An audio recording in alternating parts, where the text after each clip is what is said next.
আমাদের সকলকে এই ফজরের গুরুত্ব বোঝার টপিকটা করেন। 10টি ফজরের কথা আমরা শুনলাম। আমি আবারও বলছি একটি একটি করে।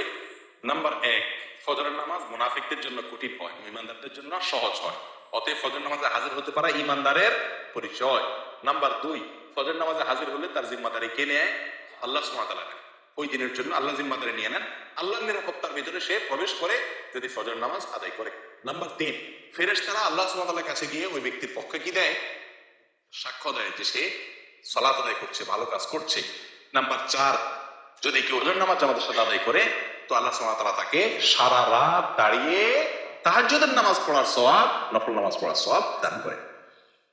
নাম্বার 5, ফজর নামাজ যদি কেউ জামাতের সাথে পড়ে, আলো আধারিতে কষ্ট করে মসজিদে আসে নিয়মিত, তো আল্লাহ সুবহানাহু ওয়া তাআলা তার বিনিময়ে কিয়ামতের দিন তাকে পরিপূর্ণ আলোর ব্যবস্থা করেন, তার জন্য স্পেশাল তার জন্য আলোর ব্যবস্থা করেন কিয়ামতের দিন। 6 নম্বর পুরস্কার হলো আল্লাহ সুবহানাহু ওয়া তাআলাকে দেখা জান্নাতীদের সবচেয়ে বড় পুরস্কার, সবচেয়ে বড় পুরস্কার। এই পুরস্কারটি সে শুধু পাবে তা নয়, পূর্ণিমার চাঁদ যেরকম মানুষ দেখতে পারে পূর্ণিমার রাতে, আল্লাহ সুবহানাহু ওয়া তাআলাকে সেই এরকম পরিষ্কার ভাবে দেখতে পারবে। এবং সে না, সব জান্নাতীরা কেউই ভিড় করবে না আল্লাহকে দেখার জন্য।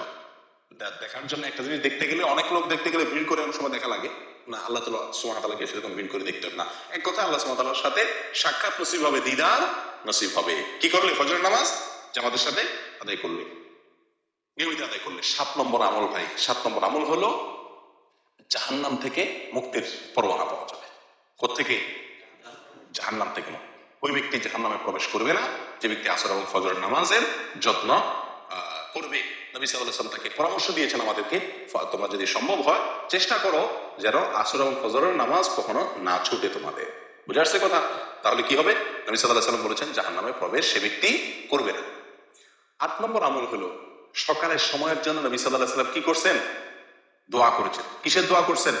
বরকতের দোয়া করেছেন।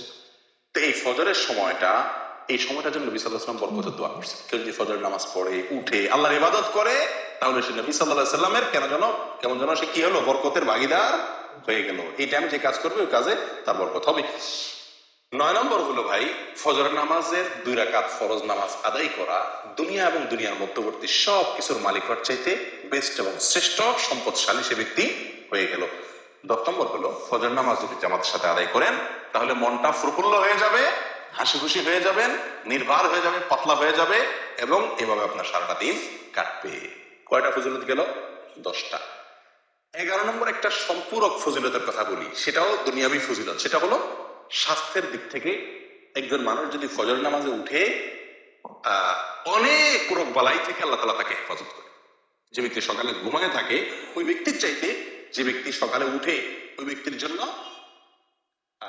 স্বাস্থ্যগত দিক থেকে সে ব্যক্তি অনেক বেশি ভালো থাকে। দেখুন, আমাদের উর্দুতে একটা প্রবাদ বা হিন্দিতে একটা প্রবাদ আছে, সুবহ কি হাওয়া হাজার বিমারিও কি দাওয়া। সকালবেলার হাওয়া এটা হাজার হাজার রোগের ঔষধ। একজন মানুষ যদি ফজরের নামাজের সময় উঠে, ফজরের নামাজের সময় মসজিদে আসে পায়ে হেঁটে, তাহলে সকালে হাওয়া তার গায়ে লাগবে কি লাগবে না? যে ঘুমায় রয়েছে 7টা-8টা বাজে উঠছে, তার তো এই নসিব হয় নাই। তাহলে স্বাস্থ্যের জন্য এটা কি অত্যন্ত ভালো, সকালে ফজর নামাজ জন্য উপকার।